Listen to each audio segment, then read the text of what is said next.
Bulletin का आगाज करेंगे। सबसे पहले आपको बताएं, दुश्मन सुन ले छोटी सी इश्तियाल अंगेजी का भी फैसला कुन जवाब देंगे।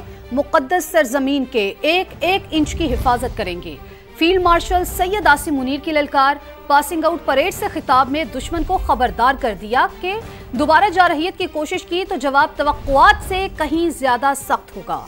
न्यूक्लियर एनवायरमेंट में जंग की कोई गुंजाइश नहीं। असली दुश्मन के राफेल तैयारों को मार गिराया। दिफाई निजाम S-400 समेत मुतादिद फौजी अड्डों को निशाना बनाया। भारत ने मजमूम मकासद के लिए दहशतगर्दी को सियासी रंग दिया। उनकी धमकियों से कभी खौफजदा नहीं होंगे।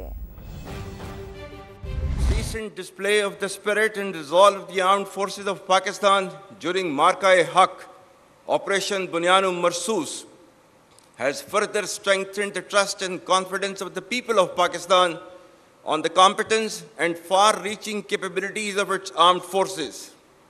By neutralizing all threats with remarkable professionalism, downing advanced assets like Rafale, targeting multiple bases including S-400s, and showcasing multi-domain warfare capabilities, Pakistan has displayed its capabilities and will to defend. Pakistan once again came out victorious against a treacherous enemy marked by strategic blindness and naivety and filled with hubris and rhetoric about its misguided hegemonic ambitions.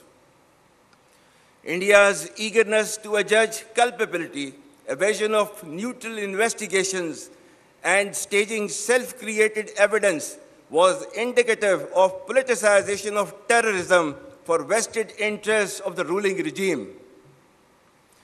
Pakistan, on the other hand, gained deep respect and admiration of the people of Pakistan and international community because of the legitimacy and clear victory against a numerically superior adversary.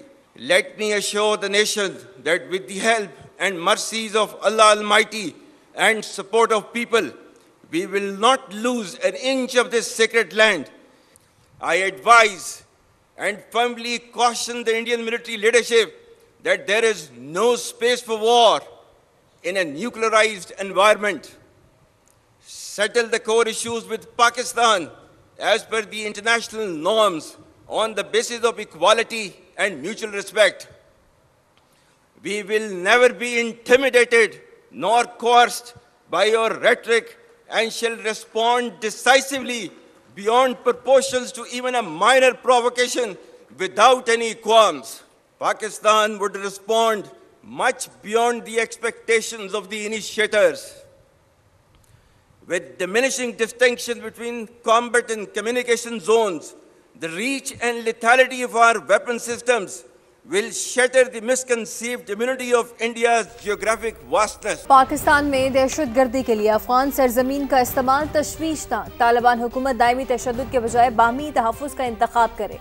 Bharat की हर proxy को खाक में मिला दिया जाएगा। Field marshal Asim Munir का दो टोक पैगाम। कहा, जैसे रिवायती महाज पर कामयाबी समेटी वैसे ही इन प्रॉक्सीज को भी शिकस्त देंगे। भारत ने दहशतगर्दी को रियासती पॉलिसी के तौर पर अपनाया है। दुनिया के सामने भारत के मकरू, मुनाफिकाना और संगदिल चेहरे को बेनकाब कर दिया है। Failed in its belligerence against Pakistan in Operation Marka-e-Haq, India continues with state-sponsored terrorism as a preferred policy. Our adversaries' use of Fitna al-Hind and Fitna al-Khawarij as hired guns exposes its cowering, hypocritical and heinous face to the world. Equally disconcerting is the use of Afghan soil for terrorism in Pakistan. We urge the people of Afghanistan to choose mutual security over perpetual violence and progress over hardline obscurantism. Taliban regime must rein in the proxies who have sanctuaries in Afghanistan and are using Afghan soil to perpetrate heinous attacks inside Pakistan. The law enforcement agencies and the armed forces will surely defeat this menace as well. Be rest assured that like our victory in the conventional domain, every state proxy of our neighbor will be razed to dust.